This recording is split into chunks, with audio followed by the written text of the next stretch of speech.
Hello friends, नमस्कार। मैं मिथिलेश चौधरी आप सभी दर्शकों को नमस्कार करता हूं। मैं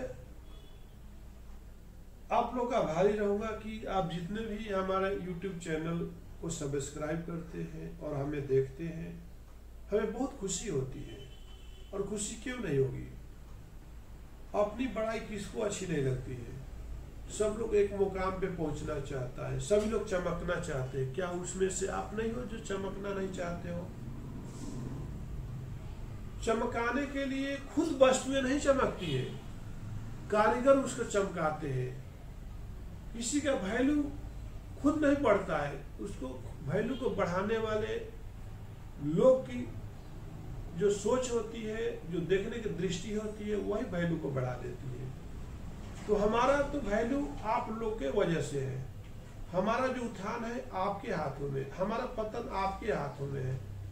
जो भी आदमी खुद देखता है, खुद सोचता है, तो ऐसा नहीं होता। आपको हम कब अच्छे माने जाएंगे? जब आप बोलोगे कि आप अच्छे हो। हम कब बोलेंगे कि हम टैलेंटेड है? जब आप बोलते हो। आदमी को दीपक तले अंधेरा, हमारे तो चारों तरफ अंधेरा ही अंधेरा है, लेकिन इसको उजाला देने वाले हमारे ऑडियंस ही होते हैं, हमारे आजू बाजू वाले होते हैं, हमारे समाज होते हैं, हमारे परिवार होते हैं। कि हमारे अंदर क्या त्रुटियां हैं हम खुद नहीं देख पाते, हमारे अंदर क्या गलतियां हैं खुद नहीं देख पाते हैं।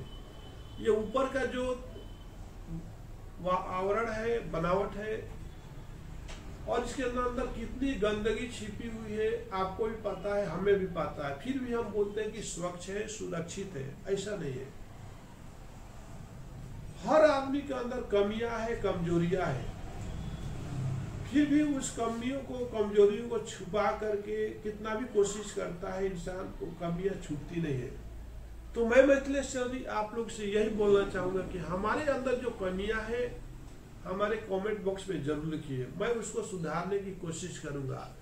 और सुधारना अपने आप को, समय आपको नहीं बदलता है, किस्मत आपका नहीं बदलता है, लेकिन आप अपने आप को तो बदल सकते हो। अगर आपके एक एक कंप्लेन मेरे को आते रहे तो शायद मैं भी अपने लाइफ में बचे हुए दिन में अपने आप को बदल सकता हूँ। और उसके लिए हमें क्या चाहिए? Tolerance is a power. उसके लिए क्या चाहिए हमको? Tolerance is a power. किसी के बातों को सुन करके बर्दाश्त करने की शक्ति को टॉलरेंस बोलते हैं। हर चीज में टॉलरेंस होता है, प्लस माइनस होता है। वही तो जिंदगी है, वही तो सच्चाई है। कौन बोलता है कि मैं सबसे सुंदर हूं? कौन बोलते है कि मैं बहुत स्मार्ट हूं? ये तो उसका वहम है। क्योंकि हर आदमी में कमी तो होती है, हर आदमी के अंदर टॉलरेंस होती है, हर आदमी में बर्दाश्त करने की शक्ति तो होती है। एक छोटा सा कहानी आपको बोलूंगा। अहिल्या का नाम सुने हो? गौतम ऋषि की पत्नी अहिल्या रहती है। तो अहिल्या को इंद्र भगवान आते हैं और बोलते हैं कि मैं आपके साथ एक क्षण बिताना चाहता हूं। तो अहिल्या जो है, अहिल्या की भी मर्जी उसमें शामिल हो जाता है, और मर्जी के बिना तो कुछ होता नहीं है। दो कमरे में बंद है मियाँ बीवी या कोई लड़का लड़की, तो दोनों का राजामंदी होना चाहिए। जबरदस्ती तो कोई कर नहीं सकता है, कोई भी काम। क्योंकि बर्दाश्त करने की शक्ति जो है औरतों में ज्यादा होती है। संवेदनशील भी औरतें ज्यादा होती है, और हर चीज का शिकार औरतें होती है। ठीक है? तो वहां पे अहिल्या भी तो इंद्र भगवान को देख करके वो तो जानती कि इंद्र भगवान ही है और हमारे पति के भेष में आए। वो तो एक बनावटी है, कहानी है, जो गलत अलग अलग तरीकों से बोलते हैं, लेकिन बिना राजा मंदी के कुछ हो नहीं सकता है। बस मेरा एक लड़की बोलती है कि मेरे साथ इसने बलात्कार किया। वकील बोलता है अपोजिट वाला, ठीक है, एक सुई और एक धागा लेकर के आइए। सुई में धागा बार बार लगाने की कोशिश करता है, बोलता कि यह सुई में का धागा जा रहा है। अगर आप ऑब्जेक्शन लगाती तो क्या यह आपका बलात्कार कर सकता था? नहीं, क्योंकि बाद में आप राजा मंदी हो गई, इसलिए आपके साथ बलात्कार हुआ। ऑर्डर जज बोलता है ये कोई बलात्कार नहीं है, दोनों को राजा मंदी से काम हुआ, इसलिए 100% को बाइज्जते रिहा करती है। वहीं पर अहिल्याबाई के साथ भी हुआ। जब देखती है कि साक्षात इंद्र भगवान वाकई में इतने सुंदर हूं, अहिल्या को अपने सुंदरता पर घमंड होता है। बोलती कि रियल में मैं बहुत सुंदर हूं। जहां पे स्वर्ग छोड़ करके भगवान खुद हमारे साथ संभोग करने के लिए आए, इसका मतलब बहुत सुंदर हूं, घमंड हो जाता है। और जहां पे घमंड हुआ, चाहे सुंदरता का घमंड हो, चाहे पैसे का घमंड हो, तो क्या होगा? वहां पर गलतियां होना जाहिर है। अहिल्या का भी राजा मंदी होता है, तभी तो वहां पे सब कुछ हो जाता है। और जब गौतम ऋषि आते हैं, देखते हैं तो श्राप देते हैं। तो सहन शक्ति, टॉलरेंस इज ए पावर। आपको सहन शक्ति बहुत जरूरी है।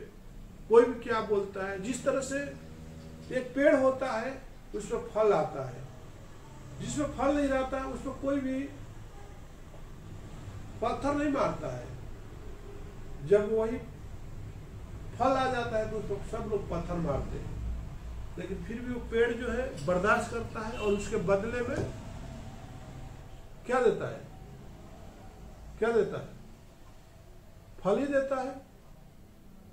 तो देखा जाए तो अहिल्या भी अपने जगह पर गलत नहीं थी, क्योंकि एक मामूली धरती पर पैदा हुई नारी थी और साक्षात भगवान ही बोल रहे कि मैं आपके साथ, इंद्र भगवान, देवताओं के भगवान, और कोई देवता आपके पास आ जाए और बोले कि मैं आपके साथ खुश हूं और आपसे मैं शारीरिक संबंध बना दे, तो धरती पर आने वाली और कौन महिला बोल सकती? साक्षात भगवान हमारे साथ प्रकट हो रहे हैं, तो कोई कैसे मना कर सकता है? तो वहां पर भी अहिल्या अपने जगह पर सही थी। थोड़ा सा पेशेंस रखे होते, टॉलरेंस रखे होते गौतम बुद्ध, तो वहां पे अपने नारी से हाथ नहीं धोए होते। गलतियां कहां नहीं होती है। आपको बनाने वाले ने एक अच्छा जानवर से इंसान बनाया कि आपके अंदर बुद्धि रहेगा, थोड़ा आपके अंदर क्षमा शक्ति रहेगी।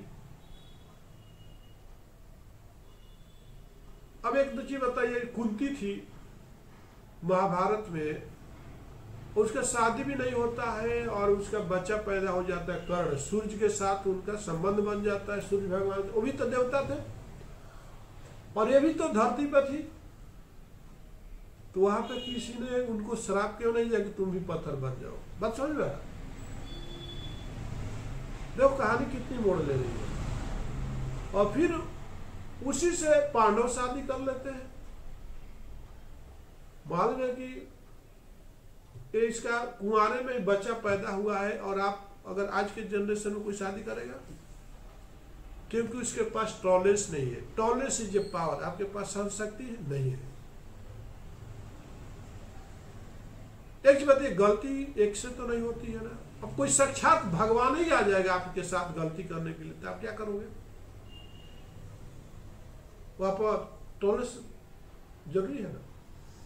आप जा रहे हो गाड़ी से, पीछे वाला के आपको मारता है, आपका पैर टूट जाता है, तो उस टाइम में क्या करते हो? क्या बोलते हो? जो भी हुआ भगवान नहीं होना था, ये भगवान को यही मंजूर था। टॉलरेंस करते हो ना? बर्दाश्त करते हो ना? नहीं करते, उसको टॉलरेंस बोलते हैं। जहां पे अहिल्या ने बर्दाश्त किया, जहां पे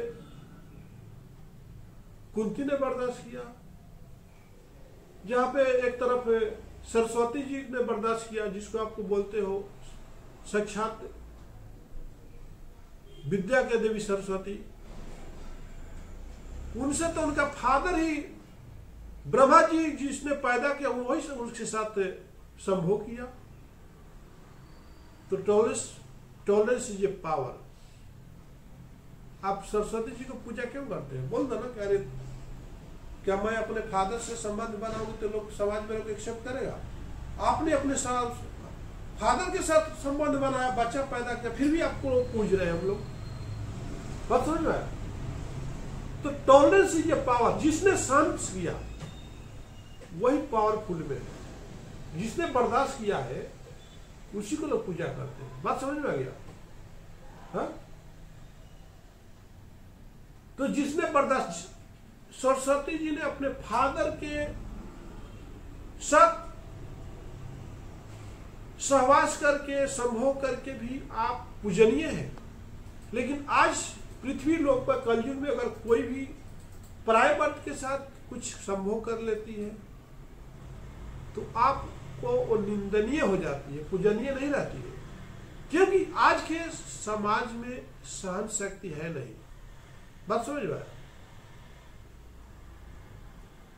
समाज है, सोसाइटी है, मन है, दशा है, बदलते रहता है। ऋतुएं जिस तरह से बदलती है हमारी मन की दशा भी बदल जाती है। खूबसूरत चीज देखते हैं तो हम उसके तरफ आकर्षित हो जाते हैं, बदसूरत चीज देखते हैं तो उसके तरफ से डिस्चार्ज हो जाते हैं, गंदा चीज देखते हैं तो नाके बंद कर लेते हैं, और अच्छा चीज देखते हैं तो नाके से सूंघने लगते हैं। तो हमारी तो ये तो प्रवृत्ति है। लेकिन हर प्रवृत्ति के साथ, हर समय के साथ हमको सहनशील होना चाहिए। हमारे अंदर सहने की शक्ति होनी चाहिए, बर्दाश्त करने की शक्ति होनी चाहिए। कितना भी हम कॉलेज जाते हैं, स्कूल जाते हैं, डॉक्टरी पढ़ने के जाते, एक लड़की अपने घर को छोड़ के कितना बर्दाश्त करती है। डॉक्टर का टॉर्चर बर्दाश्त करती है।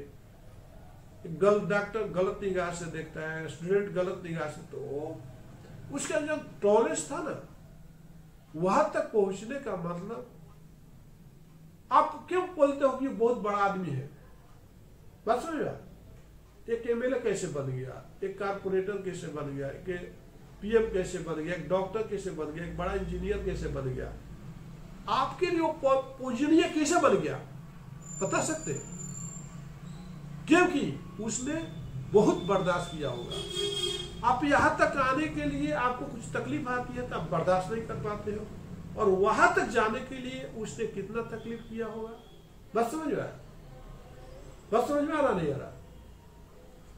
समझ सकते हो कि आप यहां तक आने के लिए, इस स्टेज तक आने के लिए आपके रास्ते में कितने नुकसान हुआ, कितने लोग आपको टॉर्चर किया, कितने आपको तकलीफ दिया।